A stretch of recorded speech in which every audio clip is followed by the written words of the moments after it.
Olá! Quem somos? Platão. Esse é o tema da nossa aula de hoje. Platão foi um dos mais importantes filósofos da história da filosofia. Na filosofia de Platão, nós podemos dizer, é a filosofia sobre a totalidade dos problemas e dos temas filosóficos.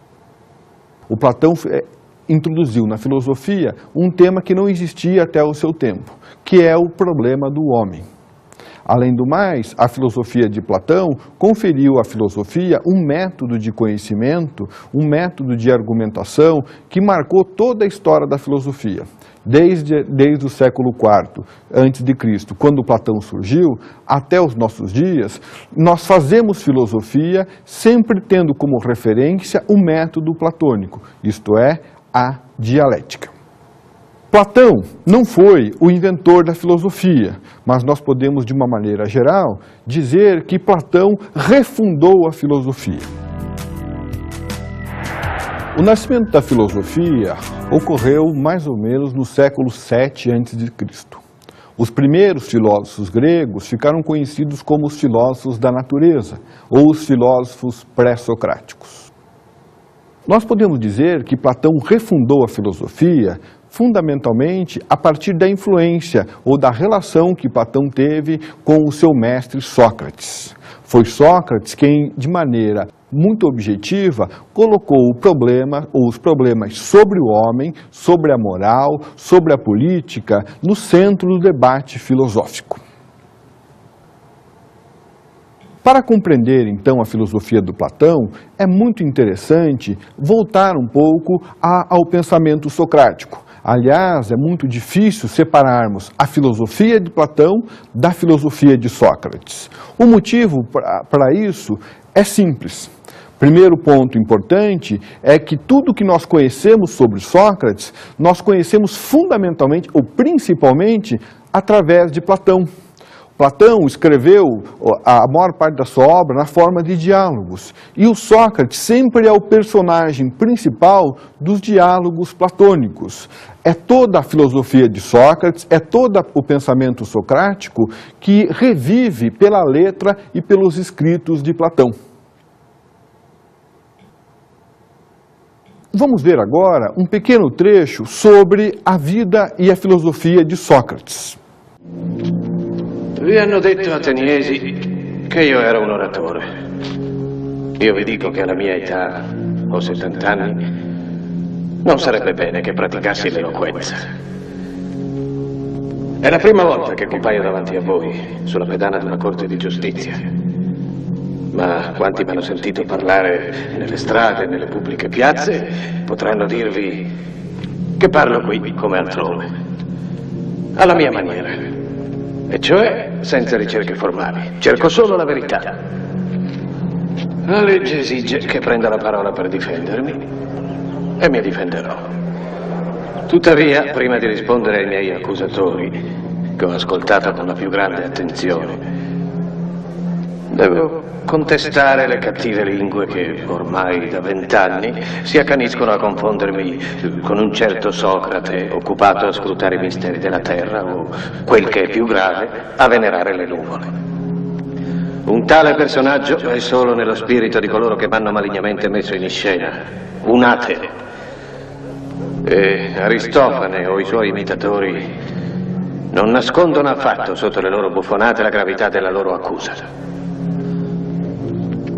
Ora, il personaggio che vi presentano, che cammina nell'aria o che fa mille follie, più o meno scientifiche, delle quali non so nulla, non mi somiglia in alcun modo. Mi appello alla testimonianza di quanti mi conoscono. Quando si dice che mi occupo dell'educazione di molti giovani per farmi pagare e per insegnar loro a rendere giusta la causa ingiusta, si dice il falso. Io infatti mi accontento di cercare la verità. Se avessi la fortuna di essere sapiente come Ippia o come Gorgia, che voi tutti conoscete, certamente non esiterei a farmi pagare. Disgraziatamente sono ignorante e la mia sola conoscenza è di sapere che non so niente. Questa è una conoscenza che non si può vendere. Adesso qualcuno di voi potrebbe esclamare: ma dimmi, Socrate, se non hai nulla di straordinario, perché queste calunnie? E perché questo processo? E io gli risponderei: perché io posseggo la saggezza. Esse belo filme sobre Sócrates, do cineasta italiano Rossellini, foi totalmente baseado na obra de Platão escrita sobre o julgamento de Sócrates, conhecida ou traduzida para o Brasil como Apologia de Sócrates. Como o filme mostra, Sócrates está no tribunal, perante a Assembleia dos Cidadãos Atenienses, se defendendo contra as condenações de corromper a juventude e de não acreditar nos deuses da cidade. Isso é, a corrupção da juventude e o ateísmo. Mas qual é o crime de Sócrates? Ele mesmo revela ali. O crime dele está na sabedoria. Isto é, o crime de Sócrates é ser o quê? Ser um filósofo. Quando Sócrates diz isso, ele está colocando uma questão muito cara para todos os atenienses e para toda a história da filosofia. Isto é, quando condenam Sócrates, quando o acusam de corromper a juventude, quando o acusam de ateísmo, na verdade estão acusando a própria filosofia, estão acusando a própria sabedoria. Condenar Sócrates significou, na história, uma condenação da polis ateniense à própria filosofia, à própria sabedoria. Por isso, a condenação de Sócrates é uma marca importante na filosofia de Platão. Revela a injustiça, a falta de reconhecimento que a cidade tem para com o seu filho mais brilhante, para com o grande sábio, aquele que não se importava com as convenções sociais, com os costumes, com a moral vigente, porque o que era muito importante para o Sócrates era a verdade, era a virtude, e não a moralidade relativa, e não as relações políticas. Se nós quisermos compreender um pouco mais a filosofia de Sócrates e os motivos da sua condenação, é muito interessante pensar a época de Sócrates em Atenas. Platão e Sócrates estão vivendo na época da democracia ateniense. E a democracia criou condições para que a própria filosofia, de uma certa maneira, pudesse se espalhar, pudesse ganhar novos contornos que ela não tinha antes. Por quê? Porque a democracia é o regime de governo que garante a todos os cidadãos liberdade e igualdade. Mas mais importante, a democracia ateniense, além de garantir liberdade e igualdade, ela era uma democracia direta. Com isso, significa que todo cidadão ateniense participava sem representantes da administração da cidade. Ele era o próprio legislador, o cidadão legisla, o cidadão participa da vida pública. Com isso, nós podemos dizer que os gregos inventaram a política, porque a democracia se faz na Assembleia. A Assembleia é o lugar público, é onde todos os cidadãos são iguais e todos os cidadãos são livres. Por isso a filosofia ganha uma importância muito grande na época da democracia. Na verdade, a acusação contra Sócrates é justamente o fato de que Sócrates se coloca contra ao tipo de uso da própria filosofia, dos argumentos filosóficos que são feitos pelos cidadãos na Assembleia Ateniense. O trecho do filme que nós vimos é muito claro. O Sócrates diz: eu não vendo conhecimentos, né? Eu estou preocupado com a virtude, eu sou ignorante. A única coisa que eu sei, a minha verdadeira sabedoria, é o que eu nada sei. Com isso, Sócrates queria chamar a atenção dos seus cidadãos, de todos os jovens, para a aquisição daquelas ideias prontas, para o simples fato de que, na democracia, as pessoas repetem ideias prontas, sem saber o real significado dessas ideias. Quando Sócrates diz, eu só sei que nada sei, ele está querendo dizer justamente isso, né? O conhecimento mais importante que um homem pode ter é a respeito dos seus próprios limites. Portanto, a injustiça a qual Sócrates foi submetido foi uma injustiça à própria filosofia.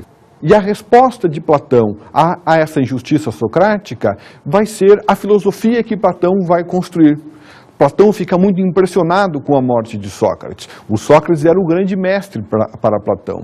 E a partir da morte de Sócrates, Platão vai repensar tanto as relações de conhecimento, tanto as relações políticas na própria filosofia, como vai construir uma nova ontologia, isso é, uma nova filosofia sobre o ser. Porque para Platão as relações estão integradas. Uma teoria sobre o homem, uma teoria sobre a política e uma teoria sobre o cosmos, né? Porque é justamente o fato de que a cidade de Atenas, ela não olhou a verdade sobre a natureza, a verdade sobre o homem, que ela condena Sócrates, né?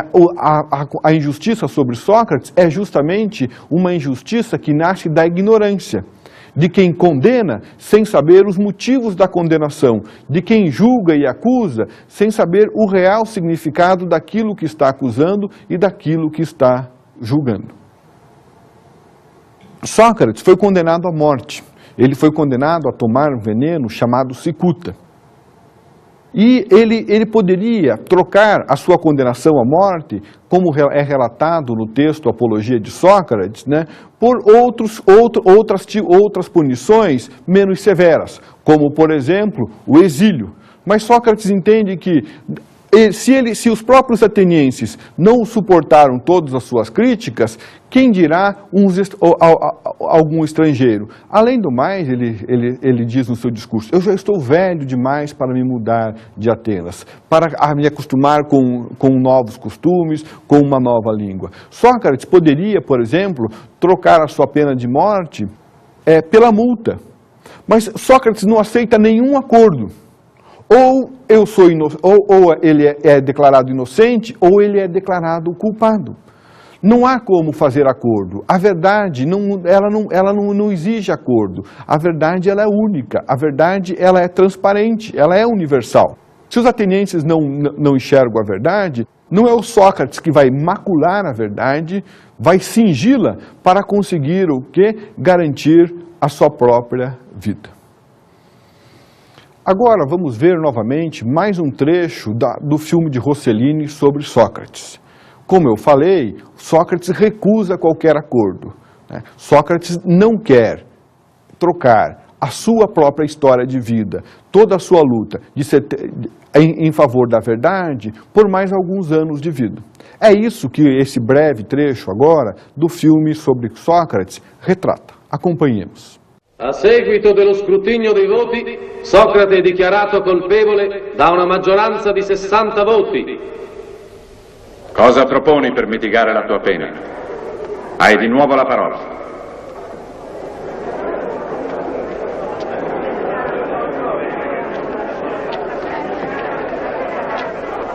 Ateniesi, non sono indignato per questo risultato. Mi meraviglio anzi di essere condannato da una così tenue minoranza. In quanto al castigo, Meleto propone la morte. A mia volta che pena proporvi, che pena affliggere a un uomo che ha sempre sacrificato la sua ambizione personale all'interesse dei suoi concittadini. Per essere giusti non bisogna castigarlo, ma al contrario accordargli qualche ricompensa. E parlo adesso come se si trattasse di un uomo qualunque e non di me, Socrate. Da un lato c'è l'uomo povero, che d'altronde deve continuare la sua opera. E dove si mettono i cittadini meritevoli perché invecchino al riparo dal bisogno? Dove si mettono i benefattori della città? Al Pritaneo. È dunque al Pritaneo che dovete inviarmi. Cerca di riflettere, Socrate, non provocare l'assemblea. Quest'uomo avvilisce la dignità del tribunale. E che proporre d'altro? Un'ammenda? Come dire la prigione a vita, giacché non ho denaro per pagarla. L'esilio? Alla mia età? Andarmene in terra straniera? Se i miei concittadini non mi sopportano, come potrebbero farlo degli stranieri? No, se si deve parlare secondo giustizia, reclamo quello che è giusto, che mi si alloggi e nutrisca al Pritaneo. La proposta dell'accusato è stata, secondo la legge, messa ai voti. La sua proposta è stata respinta. L'Assemblea chiede la pena di morte con 140 voti di maggioranza. L'esecuzione come d'uso dovrebbe aver luogo entro le 24 ore. Ma poiché la città è da ieri nel suo periodo annuale di purificazione, fino a quando la sacra nave che con il suo viaggio commemora la vittoria di Teseo sul Minotauro non sarà ritornata da Delo, ordiniamo che si soprassieda all'esecuzione. Socrate, se lo desideri puoi esprimere le ultime volontà.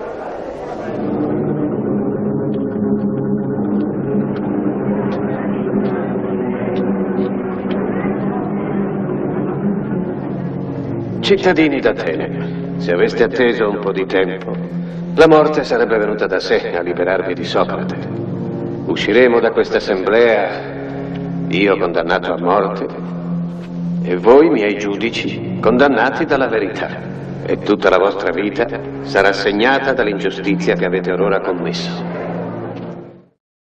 Então, como vimos no filme, Sócrates rejeita qualquer tipo de acordo. Ou Atenas inocenta Sócrates, ou o condena completamente. O que Sócrates exige quando fala em ir para o Pritaneu é justamente o quê? Ser tratado como os heróis atenienses.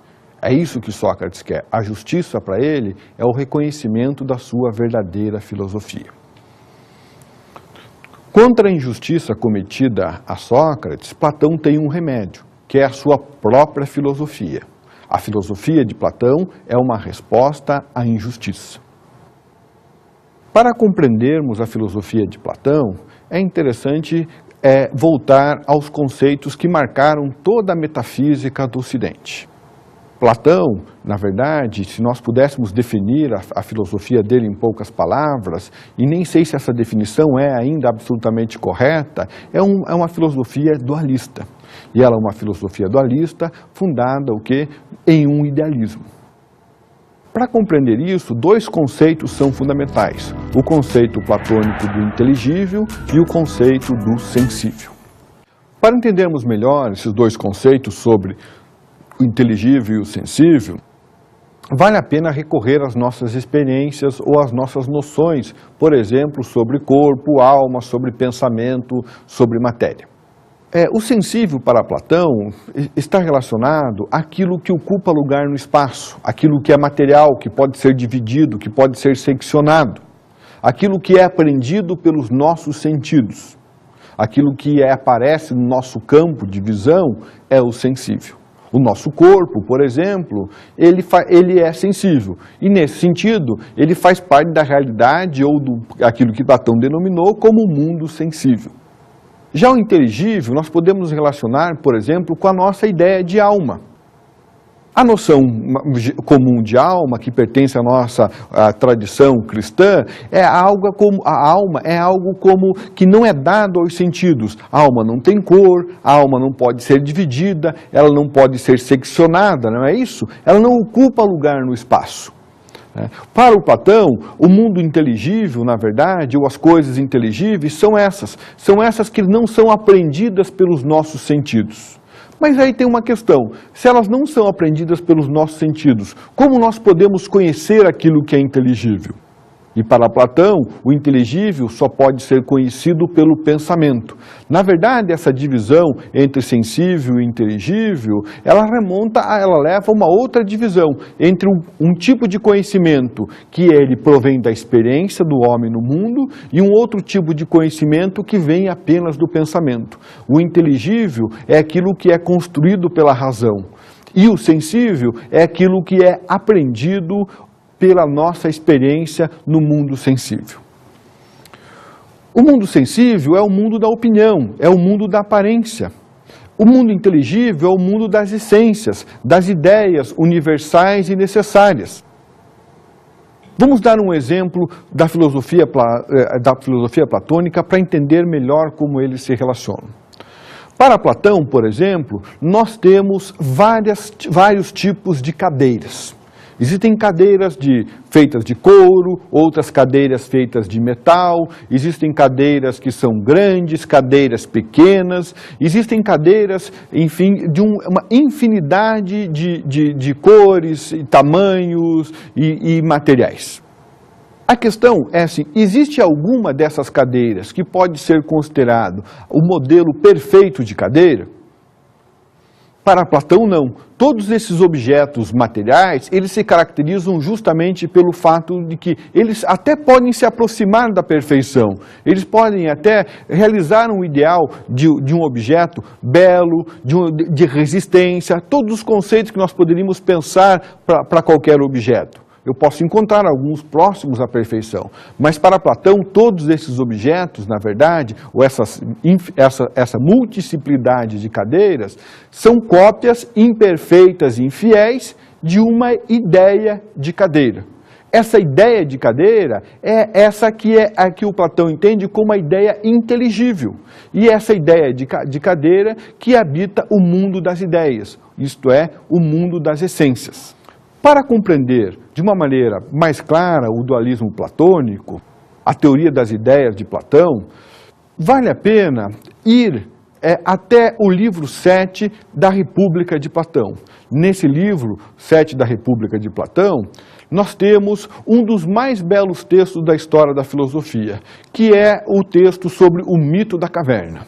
No mito da caverna, Platão explica não só toda a sua filosofia do ponto de vista da divisão entre mundo sensível e inteligível, como também retrata a própria injustiça a qual Sócrates foi submetido. Vamos acompanhar, então, uma descrição do mito da caverna em uma reportagem Café Filosófico. A parábola de Platão sobre a caverna, escrita no século IV a.C., é até hoje um retrato forte de como a filosofia funciona. Quem explica é Sócrates, o professor de Platão. Agora eu vou descrever a situação humana numa parábola sobre ignorância e aprendizado. Imagine homens morando numa caverna subterrânea cuja entrada é um longo corredor que sobe do chão até a luz lá fora.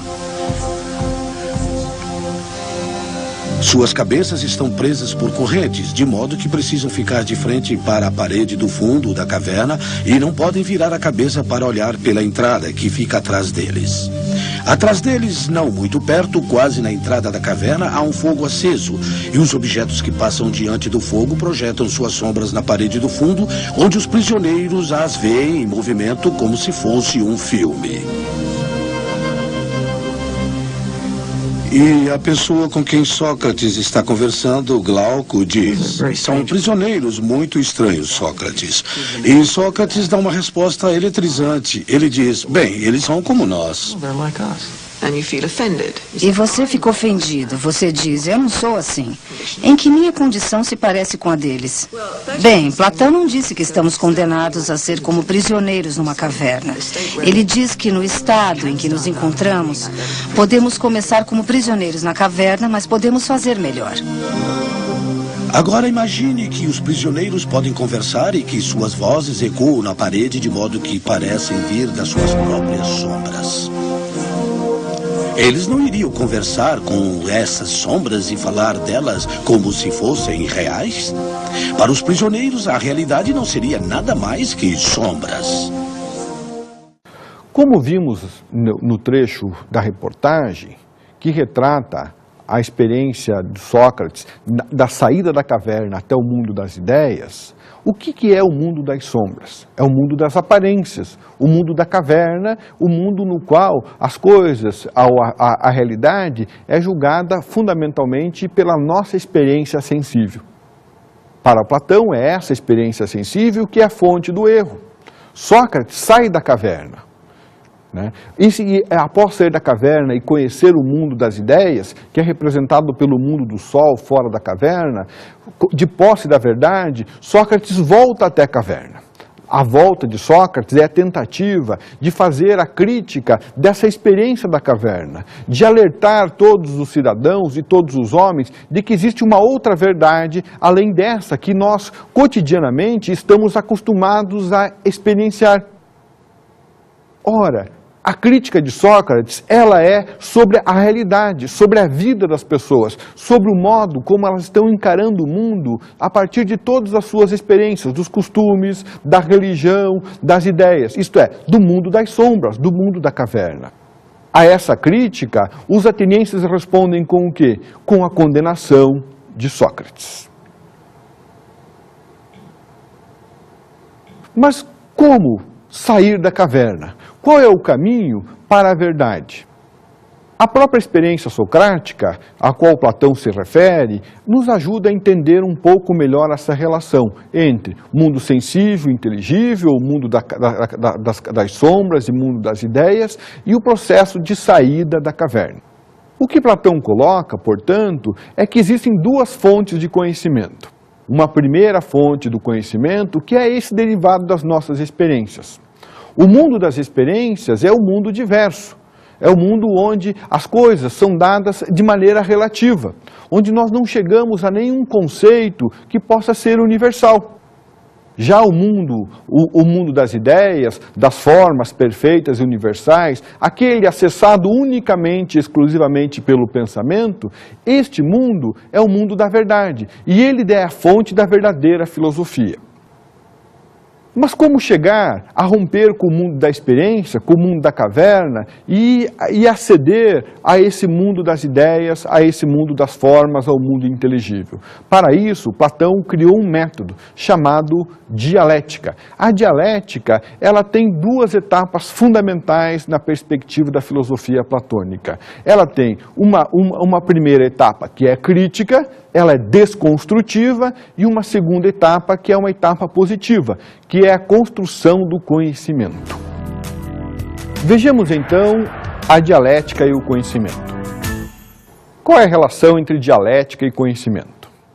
A dialética, para Platão, ela está na base de todo o conhecimento, de todo o processo de libertação do homem do mundo das aparências ou do mundo sensível. Para Platão, a dialética, ela comporta, portanto, duas fases ou duas etapas muito importantes. A primeira etapa é uma etapa crítica. Essa etapa crítica, ela foi, de certa maneira, realizada por Sócrates. Sócrates passou boa parte da sua vida fazendo o quê? Colocando em questão todas as verdades ou todos os preconceitos que os atenienses tinham sobre a realidade e sobre o mundo. Isto é, aquelas verdades que os atenienses adquiriam, assumiam como verdades incontestáveis, mas que nunca colocaram em questão. E eram verdades que elas eram oriundas do quê? Da mitologia, das crenças, eram oriundas das experiências mal direcionadas, das experiências mal pensadas. Isto é, eram verdades do senso comum, ou eram opiniões. O conhecimento sensível é o conhecimento das opiniões. E uma das funções da dialética é desconstruir ou deslegitimar esse conhecimento sensível, esse conhecimento das opiniões. Mas a dialética não é apenas um procedimento negativo, né? Além de desconstruir as opiniões, a dialética tem por objetivo levar o sujeito ao conhecimento das ideias eternas e imutáveis, isto é, ao conhecimento das essências. A dialética é, sobretudo, um método, um procedimento de conhecimento linguístico. Ela é baseada no diálogo, isto é, ela é baseada no debate, tanto no processo de desconstrução como no processo de construção da verdade. A palavra dia, de uma maneira muito rápida, ela significa dois, lética, linguagem.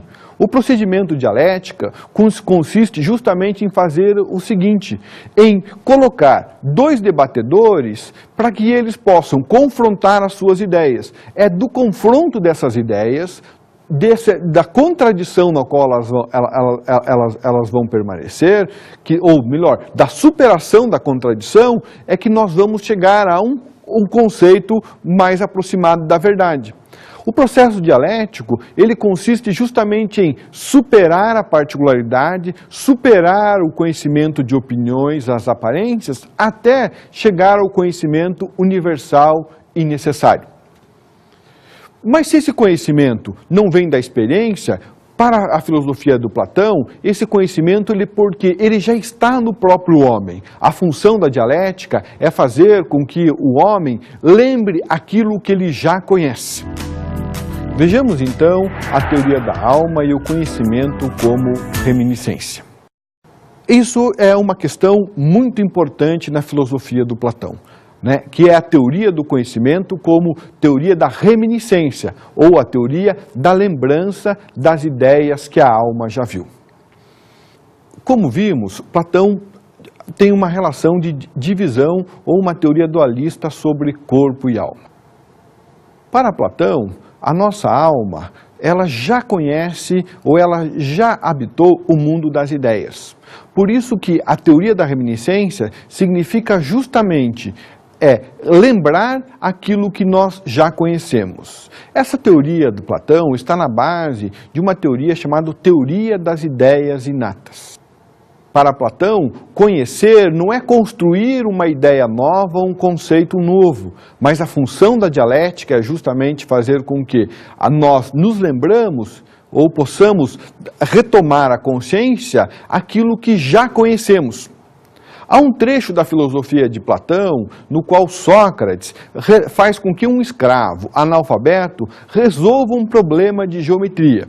A questão é, como que o escravo consegue resolver este problema de geometria? Ele aprendeu geometria ali com Sócrates em poucos minutos? Ele simplesmente acertou ou teve um golpe de sorte? Não, o Sócrates, através do diálogo, através do debate, da colocação das ideias, ele faz com que a ideia de geometria ou o conhecimento geométrico que já estava inato neste escravo, ele possa vir à luz. Isto é, vir à consciência. E é aí que o escravo resolve o problema de geometria.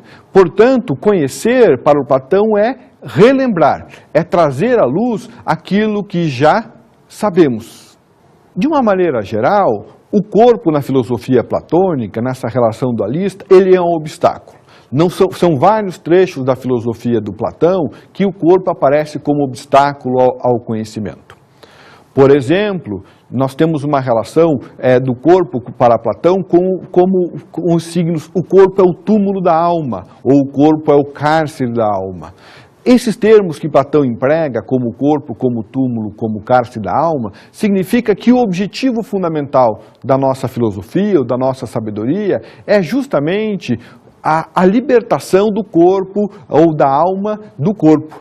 Esta libertação, ela não significa necessariamente a morte. Platão não está fazendo uma apologia ou uma defesa da morte. A libertação, justamente, está no desvio da nossa intuição, da nossa direção para as coisas do corpo, para a vida material, em direção a uma vida de sabedoria. A libertação para o Platão, nesse sentido, é o próprio conhecimento, é a busca da verdade.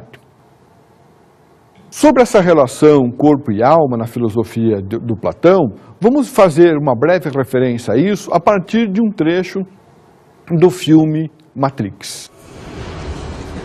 You have to let it all go, Neo. Fear, doubt, and disbelief. Free your mind.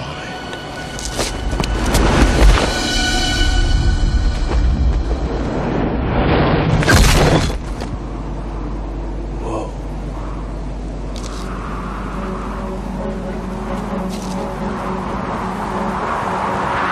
Okie dokie.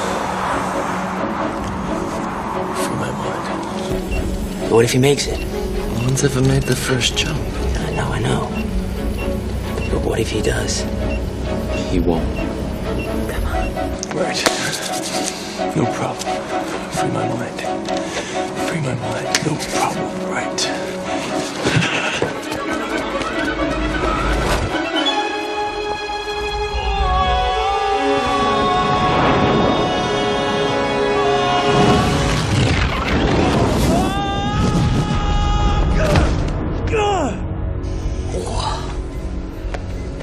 What does that mean? It doesn't mean anything. Everybody falls the first time. Right, Fred?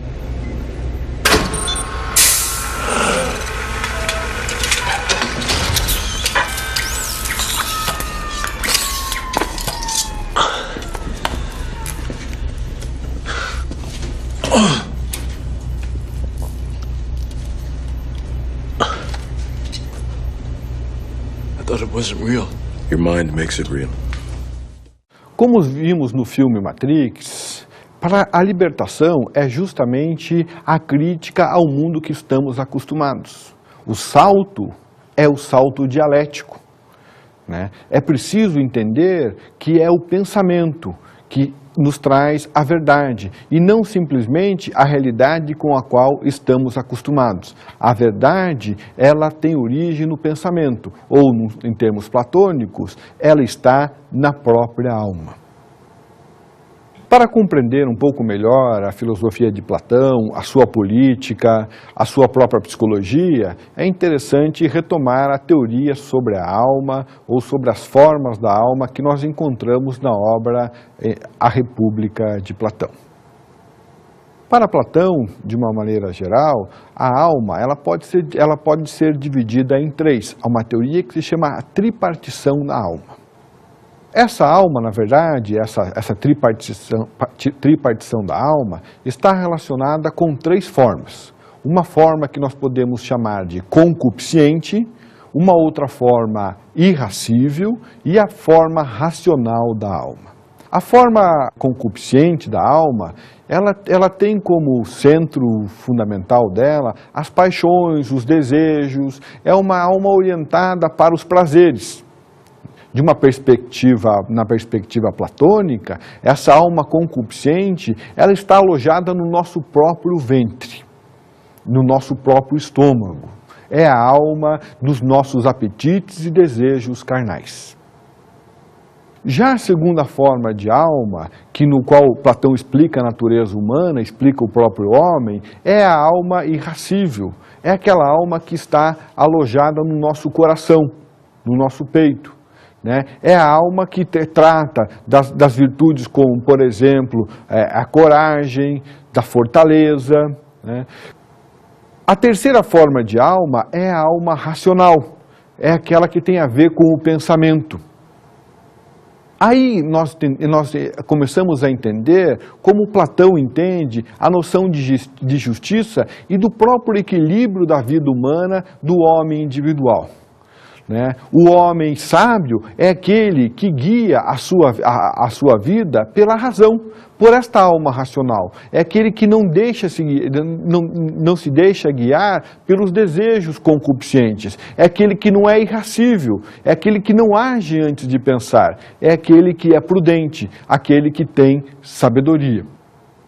Do mesmo modo, essas três formas de alma, a alma concupiscível, irracível e irracional, elas estão presentes na própria noção de justiça, ou do estado platônico.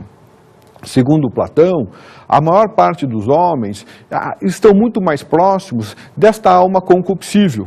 Uma parte menor tem como setor dominante da sua vida a alma irracível. E uma parte muito pequena dos homens se deixa guiar pela razão. A cidade justa, diz Platão, ou a justiça na cidade, melhor dizendo, ela somente se realiza na medida em que cada cidadão vai ocupar o seu lugar na cidade, desempenhar as suas funções em função do seu mérito, isto é, em função da virtude dominante do seu próprio ser, em função da alma que domina a sua própria existência. Platão relaciona as três formas da alma, três virtudes. A alma concupiscente, a virtude, está na temperança. A alma irracível, a virtude, está relacionada à fortaleza. E a alma racional, à sabedoria. É a coexistência dessas três virtudes, fundamentalmente guiadas pela sabedoria, é que garantem a ideia de um homem equilibrado. É este homem equilibrado que guia toda a sua vida pela virtude, é Sócrates. É o ideal de realização de uma vida filosófica. Do mesmo modo, a cidade justa é justamente a cidade que confere o lugar aos cidadãos conforme a sua orientação. Aos homens virtuosos, em relação, por exemplo, à temperança, cabe a ele determinadas funções na cidade. Na perspectiva de Platão, funções ligadas como a produção, o comércio. Aos homens cuja maior virtude é a fortaleza, cabe a esses homens cuidar da segurança, a vida militar, porque são homens, sobretudo, de coragem. Finalmente, aos poucos homens, a grande minoria, no qual a principal virtude é a sabedoria, a esses homens cabe comandar a cidade. A justiça, nessa perspectiva de Platão, está justamente nisso. O justo é que cada um, conforme o seu mérito, conforme a sua virtude, ocupe o seu lugar na cidade. Portanto, a filosofia de Platão é uma filosofia, como falamos no início desta aula, sobre todos os temas, sobre todos os assuntos. Mas o mais importante sobre a filosofia do Platão é que ela é uma filosofia sobre a liberdade e também sobre a justiça. Para Platão, a liberdade e a injustiça são indissociáveis. Platão está se referindo a um tipo de liberdade distinta da liberdade que nós atualmente atribuímos como uma condição para fazer e realizar tudo o que nós queremos. Não é essa liberdade infantil que Platão está se referindo. A liberdade que Platão está se referindo é a liberdade do pensamento, é a liberdade de dar ao pensamento regras próprias, de que esse pensamento construa uma verdade. Porque a construção livre da verdade, para Platão, ela é a condição necessária para a realização da justiça. Não há, desde Platão, justiça sem liberdade de pensamento.